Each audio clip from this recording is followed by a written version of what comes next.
So I'm really honored to be here.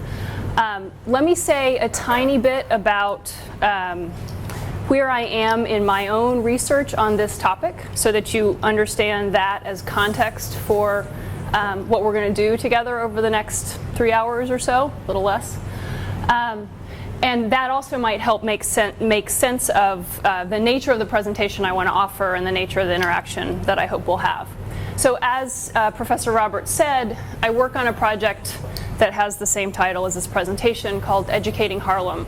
And that project came about 2 years ago at Teachers College when I arrived and met a colleague who does a lot of work, not as a historian, but as an education scholar, including in Harlem schools. And we had a conversation in which he said, so what's the book I should read that would help me understand the history that leads up to the work that we're wanting to do today? And both of us said, not actually sure I can point you to that book. And in some ways that was the spark to say, this is actually, being now based at Teachers College, this is a great opportunity for us to think really hard about the history of education in Harlem. And the idea that that story hadn't been told comprehensively and deeply was a real surprise, because obviously Harlem is central to the African American historical narrative, it's central to the American story, it's central to American urban history. So lacking that set of stories in education seemed like a really big gap.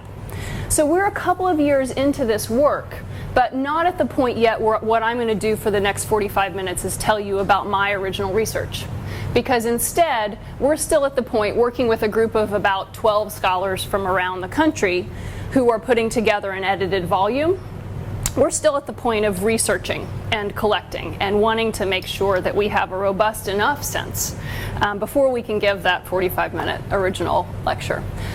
So what I'm fortunate to be able to do is to draw on the work of scholars who've come before, who have helped us know in episodic bits, right? Really intensive investigations of a few moments and a few pieces, key parts of that history. And our work this morning is to string those together and then to ask some big questions about them. So I'm going to be drawing chiefly this morning from the work that other scholars have done. And then what we'll do in the conversation around primary sources in the second part of the morning will be to investigate what those primary sources can help us, can offer in this process. And in the third section of the morning, what I'll do is tell you a little bit more about the parts of the Educating Harlem project that Professor Roberts mentioned, the digital historical work that we're doing, the ongoing research, and the ways that we're trying to involve young people in this process. I think you already know this, but since I know that this is the first one, this is your first day where you have a guest person, I want you to feel free to interrupt at any point with questions or clarifications or say that agains or whatever, okay? So can I control that from here? Is there a way to do that? Yep. No. Okay. So we'll be okay. All right. Okay. So having said a little bit about the Educating Harlem project in general, what I want to do is tell you a little bit more personally how why this work feels important to me.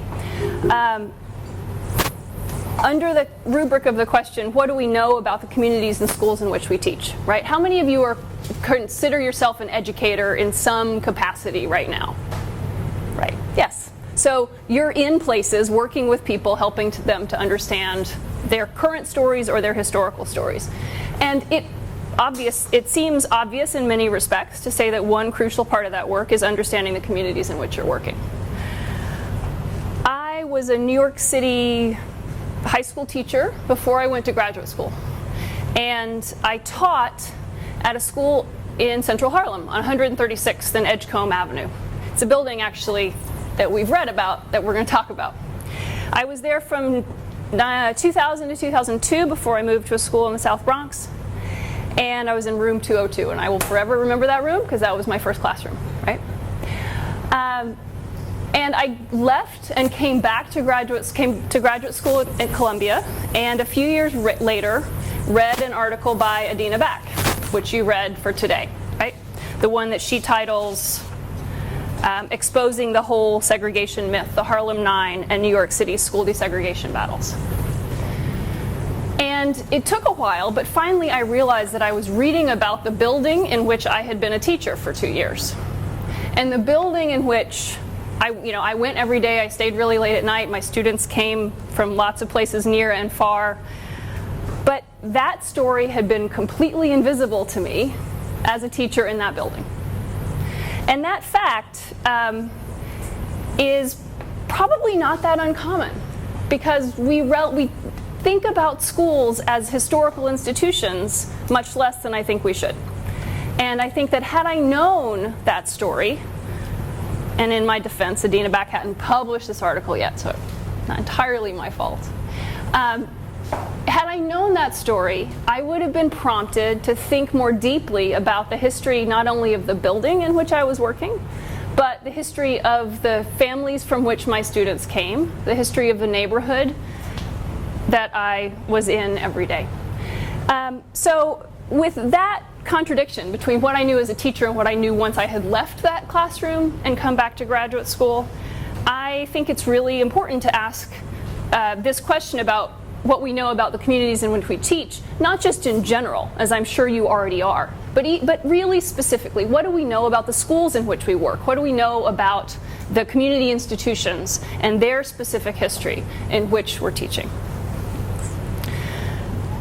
That, of course, is one part of a broad second important question. What does a focus on the history of education offer African American history? And that also might be a question that seems like it has a really obvious answer. Because if we think about the history of American slavery, we know that enslaved people, making sure that they were conveying traditions, stories, literacy, other kinds of skills to their communities and their children is a central part of that story, right? So education has been central in slavery. It was certainly central in freedom in many ways. But I think still, when we think about the spaces in which African American history gets taught, there's relatively less emphasis on schools as institutions. No doubt, Brown versus Board of Education makes an important appearance in pretty much everyone's high school level instruction, and that's all for the good. But it's not the only story, and it might be the only place in which schools as institutions show up, right? So I think that thinking about the history of education in African American history, not just around Brown, but as a site of community building, as a site of protest and activism, as a site of what Russell Rickford calls middle class philosophizing, right, is really important. And it brings a lot to our study of African American history. And then finally, and this is really the argument of this presentation, the history of education really fits nicely with the theme of this institute, which is the many faces of Black New York, right? When we look at education's history in Harlem, and that's where I'm focusing most intensively, I think you'll hear a little bit more about education in Brian Purnell's work. We really see some of those many faces, right? We see the fact that, and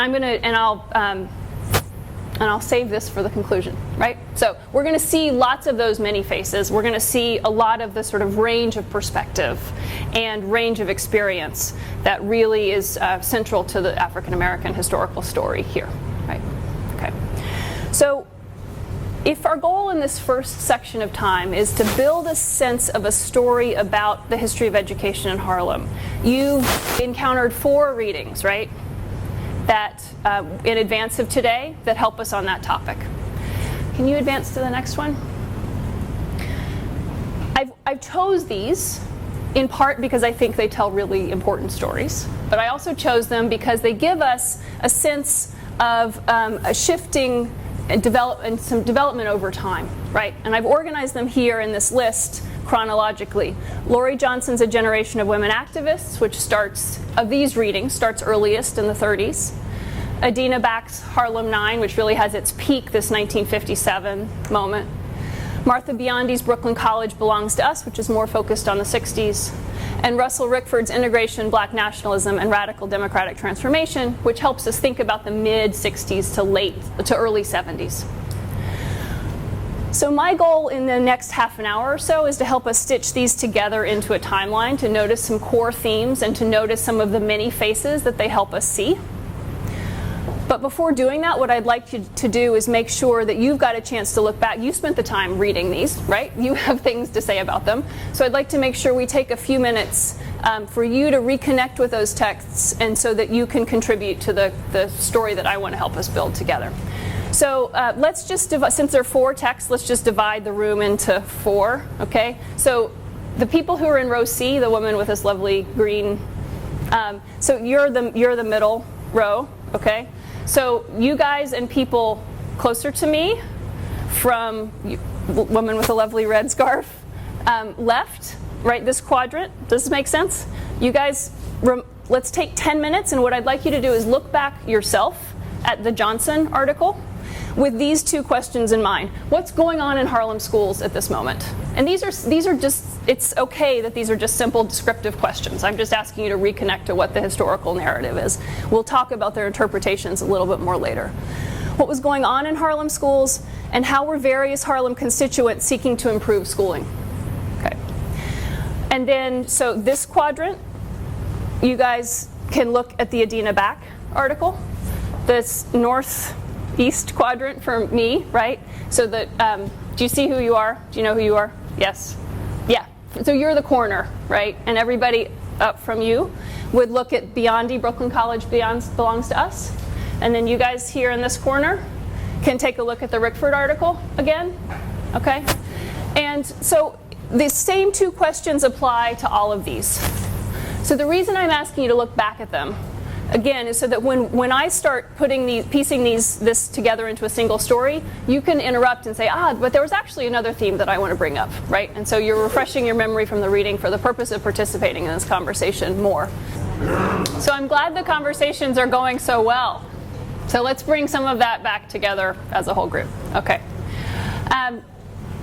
It was a treat to hear some of the ideas that you were sharing in your groups, and I want to make sure that you're extra encouraged to bring them into the conversation here.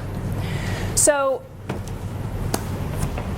let me start with 2 disclaimers. If what we're doing is building a timeline, so to speak, of the history of education in Harlem, I should clarify that really what we're looking at in these articles is the history of schooling, right?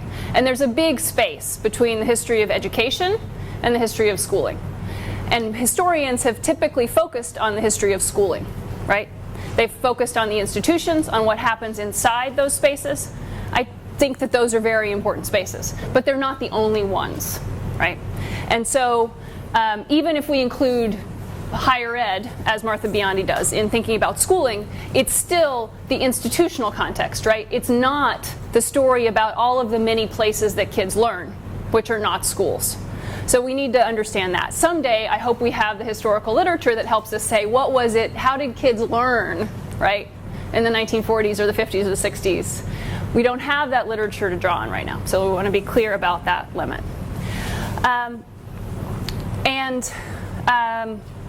And secondly, the bias here is really towards K-12, right? So we have Martha Biondi helping us think a little bit about higher ed, but that's one voice relative to these 3. And most of the literature has been focused on the K-12 age more than higher ed. Okay. So what I'm going to do here is just talk, to try to sort of synthesize quickly for us what we're seeing across these readings and what themes I think they help us see. And as I get to a particular reading, my hope is that if I'm emphasizing something that's different than what your group talked about, you'll say, hey, I want to add something to this conversation. Okay? I'm going to start a little earlier than your readings, because I think this is important context, and it actually helps us a little bit with this education versus schooling problem.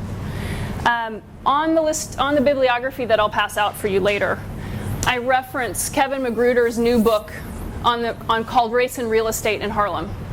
And one of the things that he does well in a chapter on African American youth is look at the 1890 to 1930 window and ask the question of how, as Harlem's black population grew in that window, from 1890, when it was only a few percentages points of people to 1930, where the African American population was the vast majority for most of Central Harlem, what the adults in those communities tried to do to provide for children there, right? And one of the stories he's able to tell us is the ways in which churches, clubs, the branches of the YMCA, the YMCA, and other organizations really worked hard to create spaces for kids in after-school programs, spaces for kids as athletes, spaces for kids in church programs.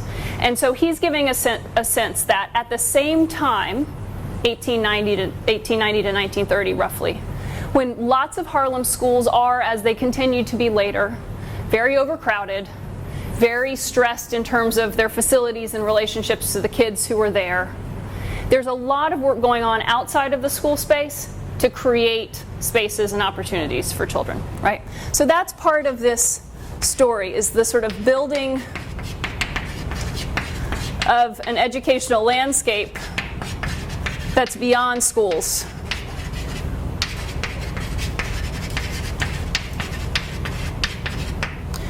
And with people like Gertrude Ayers, we start to come up to this 1930 point, right? So Gertrude Ayers is, and this is where I want to start thinking about the Johnson article. So that's you guys, right? Yes? You guys. Yes. Okay, sorry. You guys. So what Laurie Johnson does by looking at these three African American women educators is say, let's think about what activism is. She's really asking this question, who's an activist? Because all three of the women that she profiles are employed full-time by the Board of Education, right? And her point is not that every teacher is an activist, although some might say that. Her point is instead that these are women who blend their professional role as educators with their activism. And they do so in ways that are really consequential for the children that they're working with. So Gertrude Ayers is the principal of PS 24 in, are you connected to this place? Oh, wait. No. Okay. Good. Yes, that's right. And she taught James Baldwin at PS 24, right? And she was for a long time the only black principal in the city of New York, right? For decade, for a very long time. And her work was important not only for that fact, but important because she had a vision of education in relationship to community and a vision of how kids learn that was cutting edge at the time. So she was interested in ways in which the school could be connected to the community around it.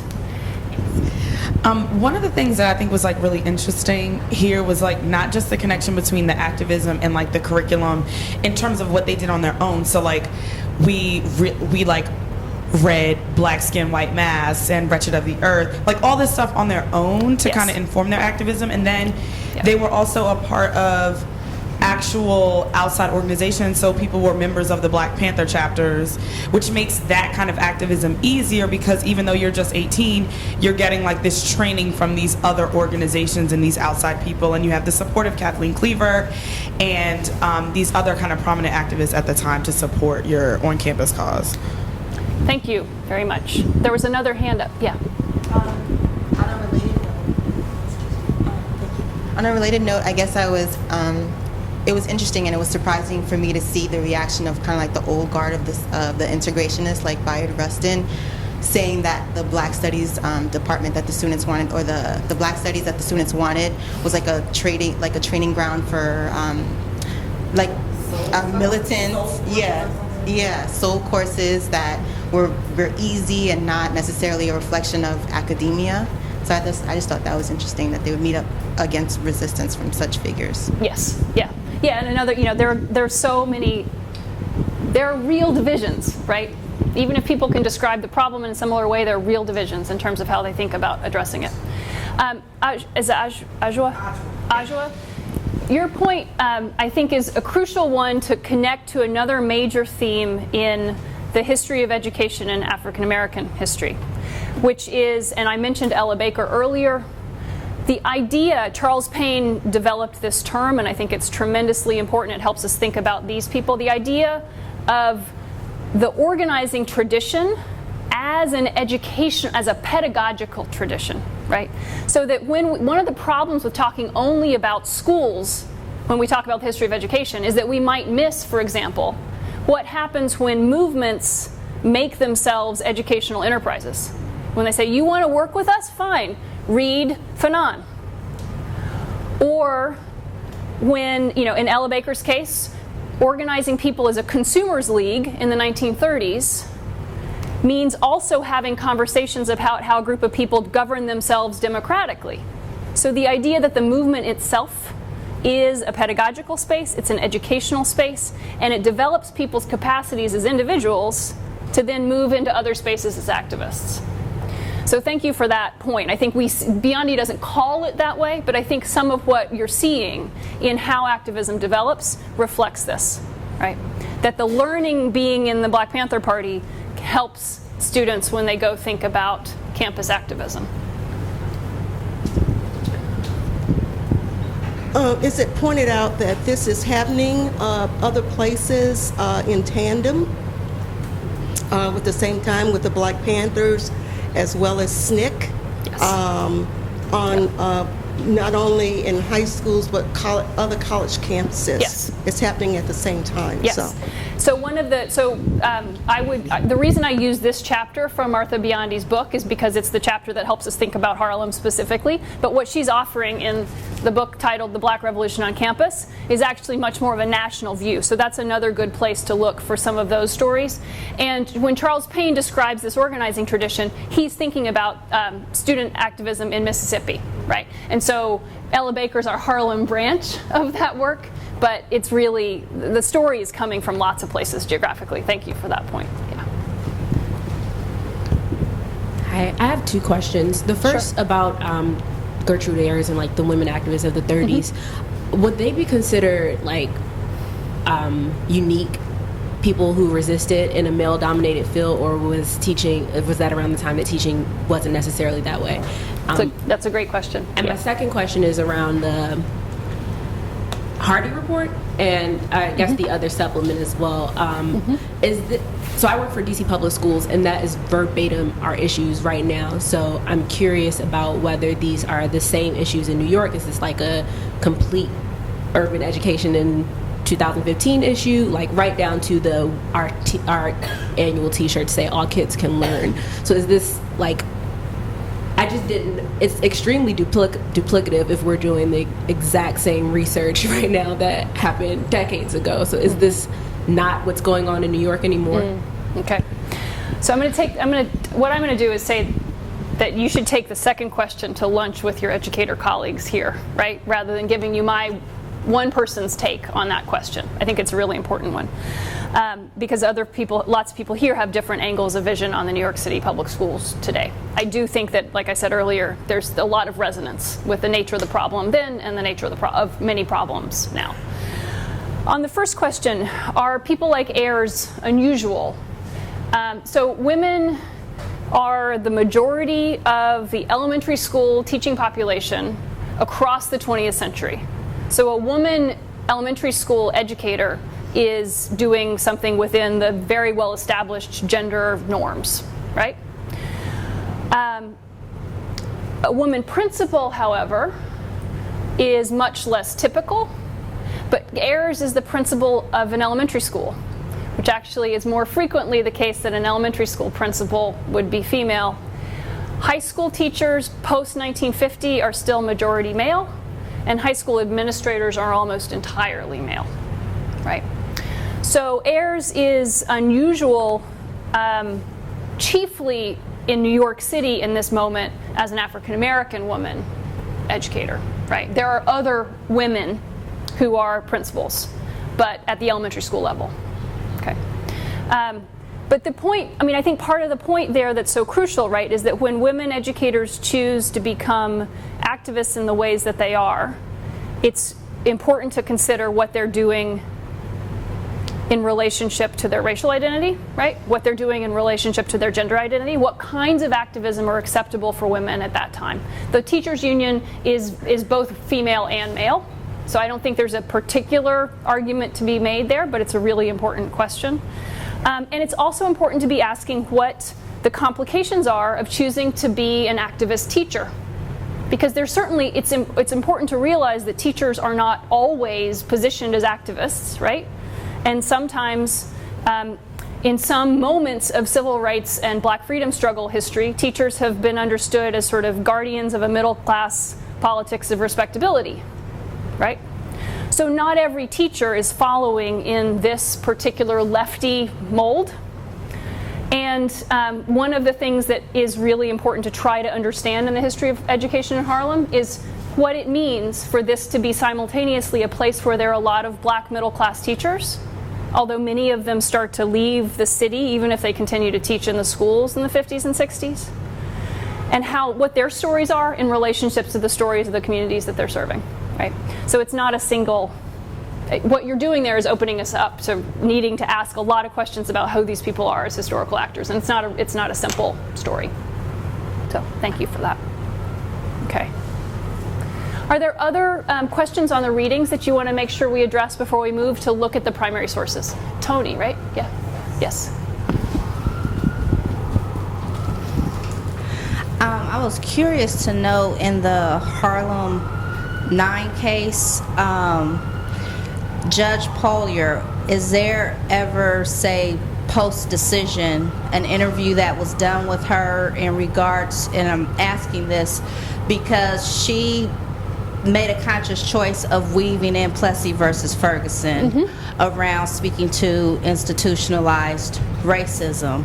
Yeah. And I guess I'm curious if she was attempting to weave in Judge Harlan's dissent on Plessy versus Ferguson, just because of some of the statements he made in his dissent of Plessy regarding America will be revisited basically with this decision, even kind of after, 50, 70 years later, he's kind of first foresaw it coming back to bite America. So I'm curious if anyone ever interviewed her about, if that was kind of a piece of how she kind of came to her decision process. Right. Well, I think I think it's a great question. I think the first place I would look actually is to read her opinion.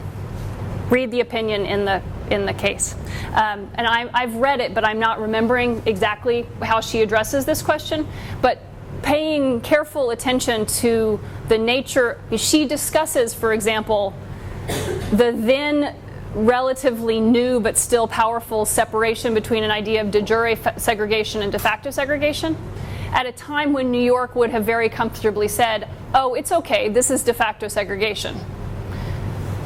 Even though also some school district explicitly segregating policies are present in the record that she's looking at.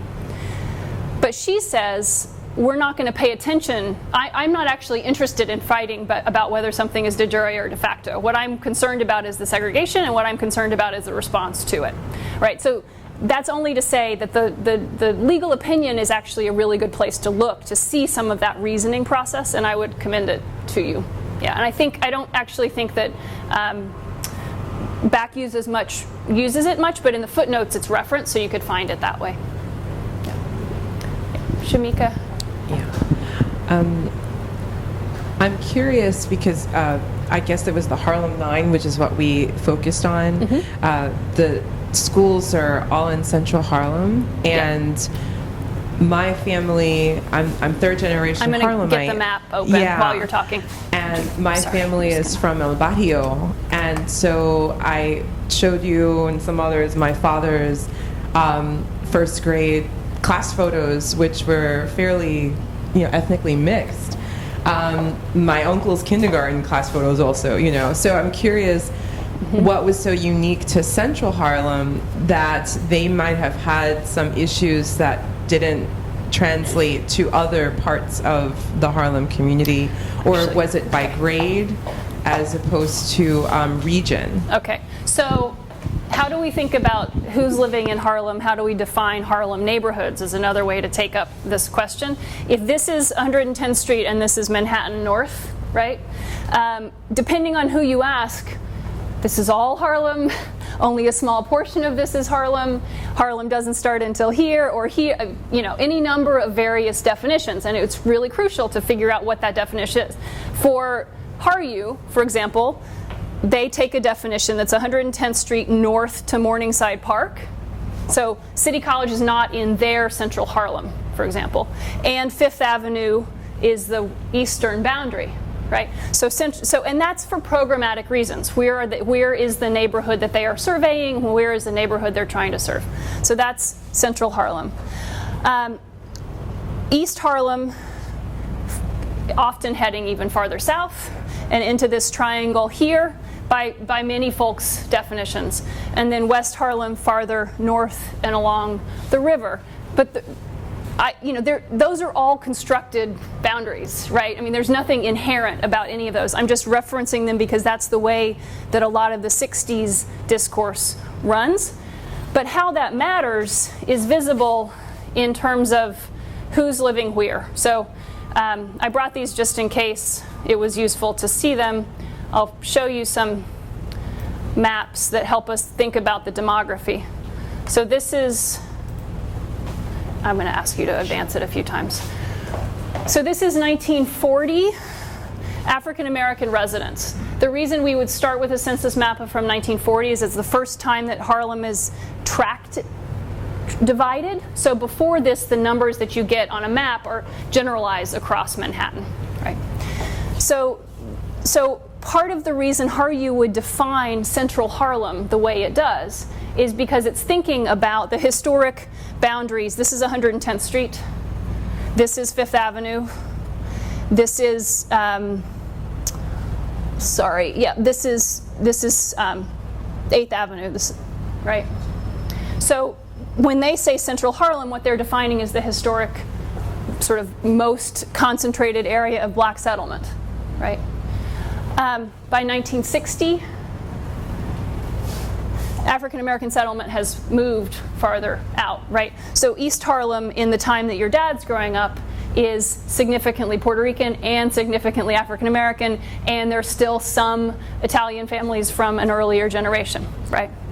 And that's more here. And you also see the development of large black populations in Washington Heights and elsewhere, right? And then, let's see, and then would you go one more? And the census categories for 1960 separate out Puerto Ricans or people with Spanish surnames. That's the way the census asks the question. And you see relatively few people so categorized in central Harlem and many more in East Harlem. And on the northern edge, this is what would be called at that time sort of Manhattan Valley, right? Yeah. Sure. Is LES on that map? I was just wondering what the demographics look like for LES, for Hispanics around this time. So the Lower East Side is not on this map. No? Just to get as close as enough in. But you would see a large Puerto Rican and Latino population on the Lower East Side, yes. And by the period of community control struggles, for example, the demonstration district that's on the Lower East Side is developed there by Ford in part out of a curiosity about what an interracial community control experiment would look like. So it's a community that's black and Chinese American and Puerto Rican and white by the late 1960s.